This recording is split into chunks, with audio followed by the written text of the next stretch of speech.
Dokter ahli pertama. 1. Seorang dokter ahli pertama sedang menangani pasien dengan penyakit kronis. Dalam konteks prinsip profesionalisme dokter, tindakan yang paling tepat dilakukan adalah A. Memberikan informasi lengkap tentang penyakit hanya jika diminta oleh pasien. B. Menyembunyikan beberapa fakta untuk menghindari kecemasan pasien. C. Mengambil keputusan pengobatan tanpa melibatkan pasien. D. Memberikan informasi yang jujur dan lengkap serta melibatkan pasien dalam pengambilan keputusan. E. Mengarahkan pasien untuk memilih opsi pengobatan yang paling menguntungkan dokter. Jawaban yang tepat dari soal di atas adalah D. Pembahasan dari pertanyaan di atas yaitu, bahwa prinsip profesionalisme dokter menekankan pentingnya kejujuran, transparansi, dan melibatkan pasien dalam pengambilan keputusan. Memberikan informasi yang jujur dan lengkap serta melibatkan pasien dalam pengambilan keputusan merupakan tindakan yang paling sesuai dengan prinsip ini. 2. Dalam konteks etika kedokteran, seorang dokter ahli pertama dihadapkan pada situasi di mana pasien menolak tindakan medis yang sangat diperlukan. Tindakan yang paling etis adalah A. Memaksa pasien untuk menerima tindakan medis. B. Mengabaikan keputusan pasien dan tetap melakukan tindakan. C. Menghormati otonomi pasien namun tetap memberikan edukasi tentang risiko penolakan. D. Menyerahkan pasien ke dokter lain tanpa penjelasan. E. Menghentikan semua bentuk perawatan terhadap pasien. Jawaban yang tepat dari soal di atas adalah C. Pembahasan dari pertanyaan di atas yaitu, bahwa etika kedokteran menekankan penghormatan terhadap otonomi pasien. Dokter harus menghormati keputusan pasien sambil tetap memberikan edukasi tentang risiko yang mungkin timbul akibat penolakan tindakan medis. 3. Seorang dokter ahli pertama melakukan tindakan operasi tanpa informed consent dari pasien dalam keadaan darurat untuk menyelamatkan nyawa. Dari perspektif hukum kedokteran di Indonesia, tindakan dokter tersebut A. Ilegal dan dapat dituntut. B. Legal berdasarkan doktrin necessity. C. Memerlukan persetujuan pengadilan setelahnya. D. Hanya dibenarkan jika ada saksi. E. Harus mendapat persetujuan keluarga terdekat terlebih dahulu. Jawaban yang tepat dari soal di atas adalah B. Pembahasan dari pertanyaan di atas yaitu, bahwa dalam keadaan darurat untuk menyelamatkan nyawa, dokter dapat melakukan tindakan medis tanpa informed consent berdasarkan doktrin necessity yang diakui dalam hukum kedokteran di Indonesia. 4. Dalam upaya meningkatkan komunikasi efektif dokter-pasien, seorang dokter ahli pertama sebaiknya menerapkan teknik A. Menggunakan istilah medis sebanyak mungkin untuk menunjukkan profesionalitas. B. Berbicara cepat untuk menghemat waktu konsultasi. C. Menghindari kontak mata dengan pasien. D. Menggunakan teknik touchback untuk memastikan pemahaman pasien. E. Membatasi pertanyaan dari pasien untuk efisiensi waktu. Jawaban yang tepat dari soal di atas adalah D.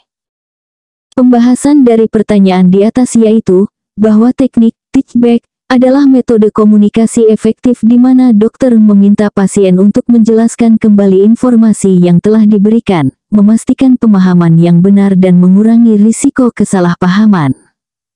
5. Seorang dokter ahli pertama ingin menerapkan prinsip keselamatan pasien dalam praktiknya.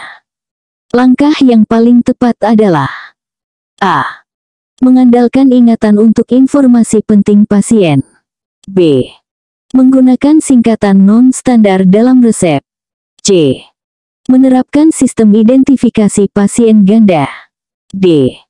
Meminimalkan komunikasi dengan staf lain untuk menjaga kerahasiaan. E. Mengandalkan satu sumber informasi untuk pengambilan keputusan. Jawaban yang tepat dari soal di atas adalah C.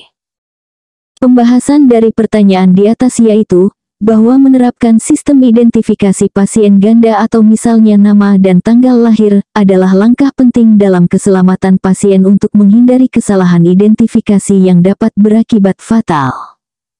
6.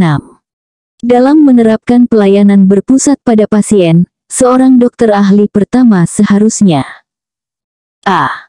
Membuat keputusan sepihak untuk efisiensi waktu. b. Mengabaikan preferensi pasien jika bertentangan dengan protokol standar. c. Melibatkan pasien dan keluarga dalam perencanaan dan evaluasi perawatan. d. Membatasi informasi yang diberikan untuk menghindari kebingungan. e. Memprioritaskan kenyamanan staf medis daripada pasien. Jawaban yang tepat dari soal di atas adalah C. Pembahasan dari pertanyaan di atas yaitu, bahwa pelayanan berpusat pada pasien menekankan keterlibatan aktif pasien dan keluarga dalam proses perawatan, termasuk dalam perencanaan dan evaluasi. 7.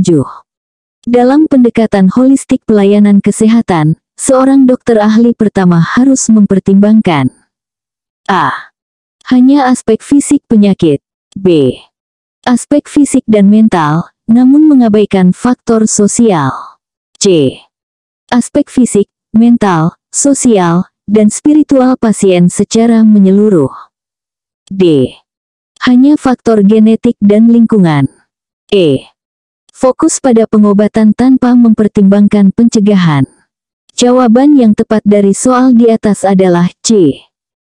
Pembahasan dari pertanyaan di atas yaitu, bahwa pendekatan holistik dalam pelayanan kesehatan mempertimbangkan pasien sebagai satu kesatuan yang utuh, meliputi aspek fisik, mental, sosial, dan spiritual. 8.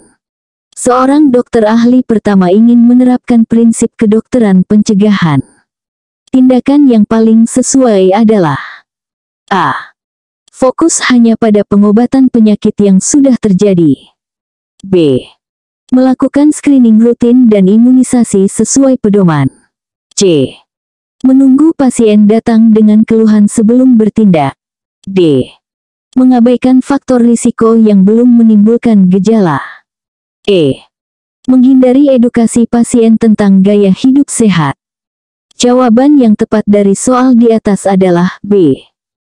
Pembahasan dari pertanyaan di atas yaitu, bahwa prinsip kedokteran pencegahan menekankan tindakan proaktif seperti screening rutin dan imunisasi untuk mencegah atau mendeteksi penyakit sejak dini.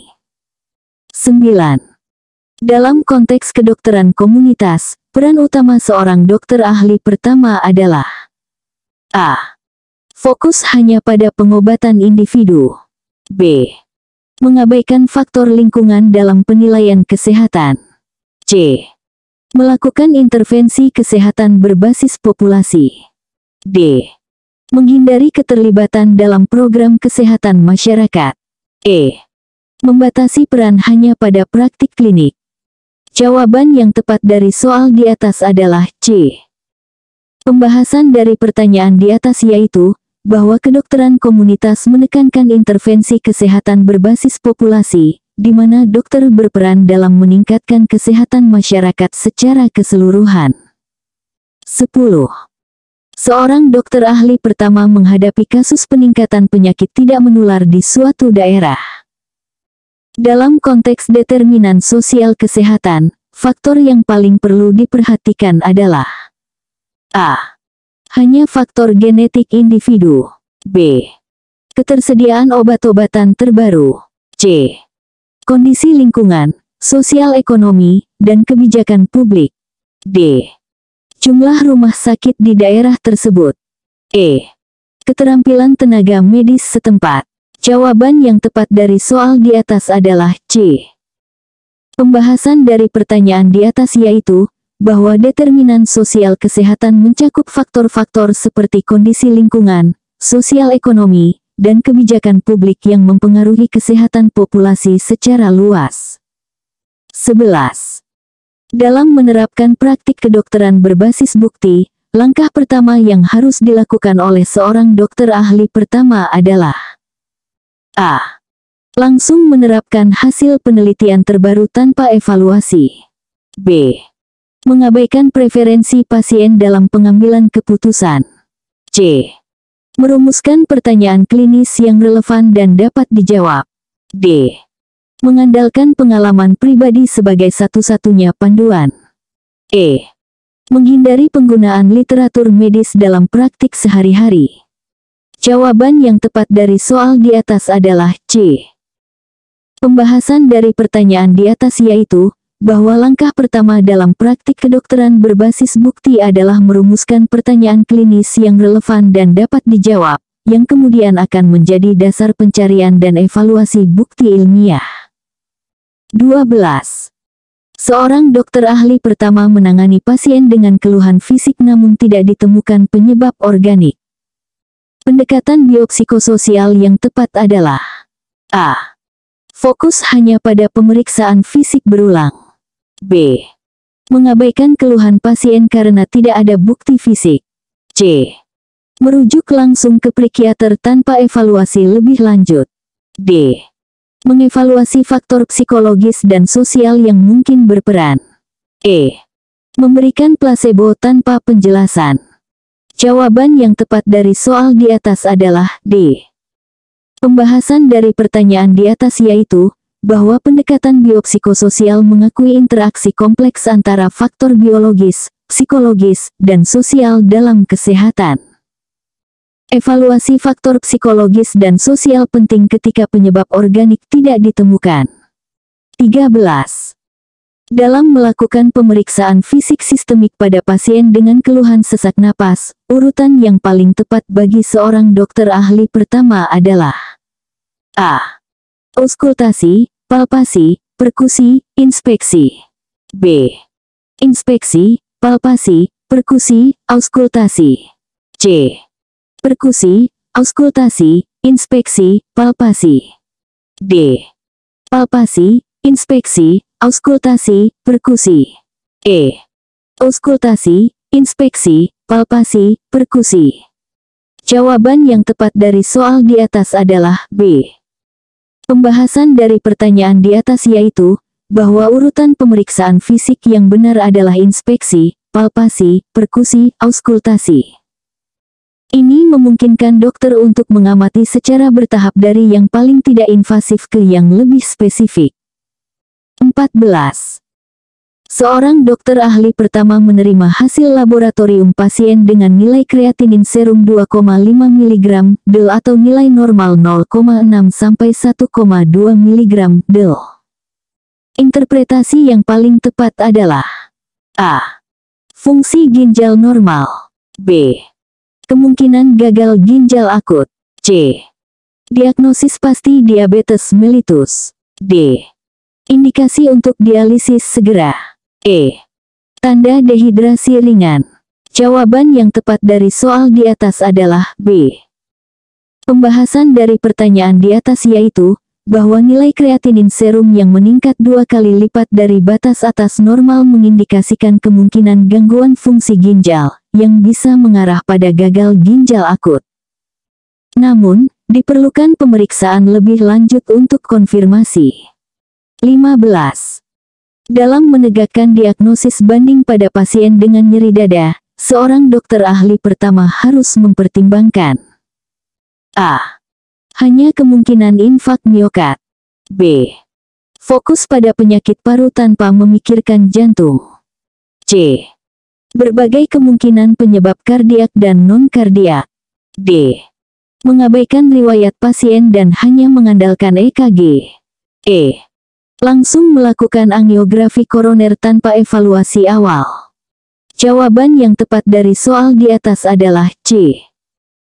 Pembahasan dari pertanyaan di atas yaitu, bahwa dalam menegakkan diagnosis banding nyeri dada, penting untuk mempertimbangkan berbagai kemungkinan penyebab, baik kardiak atau seperti infak miokard, angina, maupun non-kardiak atau seperti reflux gastroesofageal, pneumonia untuk menghindari kesalahan diagnosis.